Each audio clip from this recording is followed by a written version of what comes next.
Palladian architecture is a European style of architecture derived from and inspired by the designs of the Venetian architect Andrea Palladio. That which is recognized as Palladian architecture today is an evolution of Palladio's original concepts.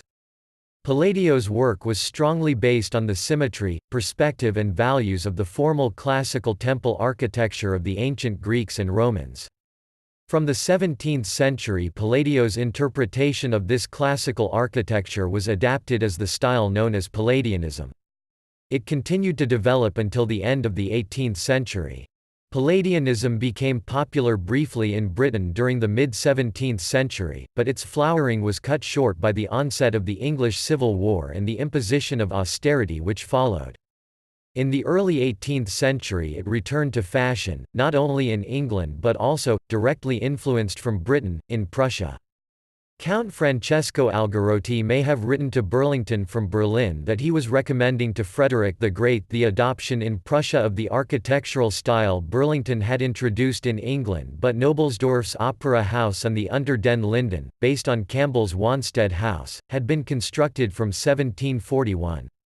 Later in the century, when the style was falling from favor in Europe, it had a surge in popularity throughout the British colonies in North America, highlighted by examples such as Drayton Hall in South Carolina, the Redwood Library in Newport, Rhode Island, the Morris-Jumel Mansion in New York City, the Hammond-Harwood House in Annapolis, Maryland, and Thomas Jefferson's Monticello and Poplar Forest in Virginia. The style continued to be popular in Europe throughout the 19th and early 20th centuries, where it was frequently employed in the design of public and municipal buildings.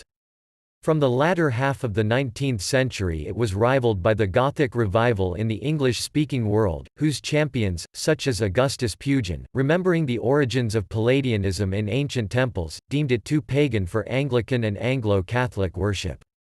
However, as an architectural style it has continued to be popular and to evolve. Its pediments, symmetry and proportions are clearly evident in the design of many modern buildings today.